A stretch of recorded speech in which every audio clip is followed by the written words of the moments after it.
यहाँहरू सम्पूर्णलाई नमस्कार। म युवराज फेरि अर्को इन्ट्रेस्टिङ भिडियोको साथमा उपस्थित भइसकेको छु। आजको यस भिडियोमा हामी पीडीएफ डकुमेन्टलाई चाहिँ कसरी हामीले एडिट गर्न सकिन्छ भन्ने कुरा चाहिँ सिक्नेछौँ। र यहाँले मेरो भिडियो पहिलोपल्ट हेर्दै हुनुहुन्छ भने च्यानललाई सब्स्क्राइब गरी भिडियोलाई लाइक गरेर भिडियो अगाडि बढाइदिनु हुन अनुरोध पनि गर्न चाहन्छु।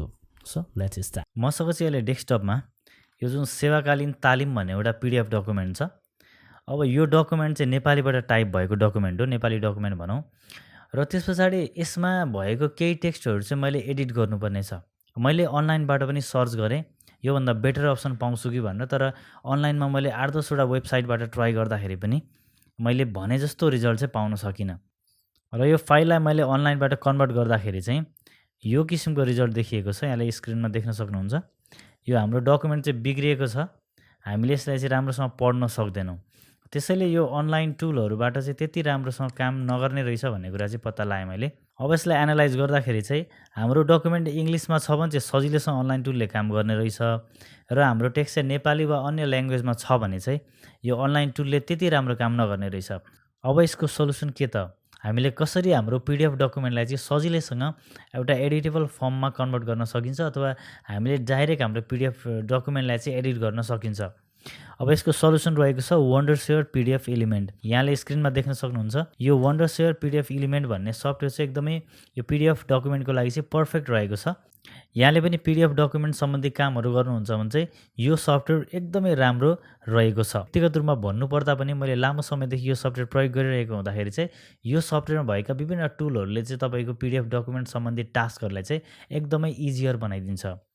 ओके, अब यो सफ्टवेयर तपाईँले चाहिँ डाउनलोड गरेर आफ्नो कम्प्युटरमा इन्स्टल गर्नुपर्ने छ, र त्यस पछाडि कसरी गर्ने भन्ने कुरा स्टेप अब म तपाईँलाई सिकाउँछु। र यो सफ्टवेयरको डाउनलोड लिङ्क चाहिँ म तपाईँलाई यही भिडियोको डिस्क्रिप्सनमा दिनेछु। ओके, यो सफ्टवेयरलाई मैले ओपन गरेँ। ओके, अब सफ्टवेयर ओपन भइसक्यो। अब ओपन फाइलमा क्लिक गर्दैछु। अब त्यस पछाडि यहाँले चाहिँ आफ्नो डकुमेन्टलाई सेलेक्सन गर्नुपर्ने छ, जुन फाइललाई चाहिँ यहाँले एडिट गर्न चाहनुहुन्छ। यो सेवाकालीन तालिम भन्ने डकुमेन्ट चाहिँ म ओपन गर्न गइरहेको छु। ओके, यो डकुमेन्ट चाहिँ ओपन भइसकेको छ। अब यहाँले चाहिँ यो माथिपट्टि यो एडिटमा क्लिक गर्नुपर्ने हुन्छ, र त्यस पछाडि यो एडिटमा क्लिक गरिसके पछाडि यतापट्टि यो रिड र एडिट भन्ने दुईवटा अप्सन छ। यो रिडतिर छ भने यहाँले एडिट गर्न सक्नुहुन्न भने यहाँले चाहिँ यसलाई एडिटतिर स्लाइड गर्नुभयो भने चाहिँ यसलाई सजिलैसँग एडिट गर्न सक्नुहुन्छ। अब यो बिचमा क्लिक गरेर चाहिँ यहाँले आफ्नो आवश्यकता अनुसार यसलाई चाहिँ मोडिफाई गर्न सक्नुहुन्छ। यति टेक्स्टहरू हटाउनु छ भने यसरी हटाउन सक्नुहुन्छ, र केही कुराहरू थप्नु छ भने यहाँले सजिलैसँग थप्न सक्नुहुन्छ। इङ्ग्लिसमा थप्न सक्नुहुन्छ, नेपालीमा थप्न सक्नुहुन्छ। यसरी चाहिँ यहाँले आफ्नो टास्कहरू चाहिँ गर्न सक्नुहुन्छ। अब यसरी यहाँले चाहिँ एडिट गरिसकेर अन्तिममा चाहिँ यसलाई चाहिँ सेभ गर्नुपर्ने छ। फाइलमा गएर यहाँले चाहिँ अब सेभ अथवा सेभ एज पनि गर्न सक्नुहुन्छ। अब यो डकुमेन्टलाई चाहिँ यहाँले कन्भर्ट पनि गर्न सक्नुहुन्छ। माथि कन्भर्ट देख्न सक्नुहुन्छ। यहाँ कन्भर्टमा क्लिक गरेर चाहिँ यहाँले कुन फर्मेटमा कन्भर्ट गर्ने हो, वर्डमा कन्भर्ट गर्ने, एक्सेलमा, पिपिटीमा, यसरी यो विभिन्न अप्सनहरू रहेको छ। यसरी हामीले यी अप्सनको युज गरेर हामीले आफ्नो डकुमेन्टलाई कन्भर्ट पनि गर्न सकिन्छ।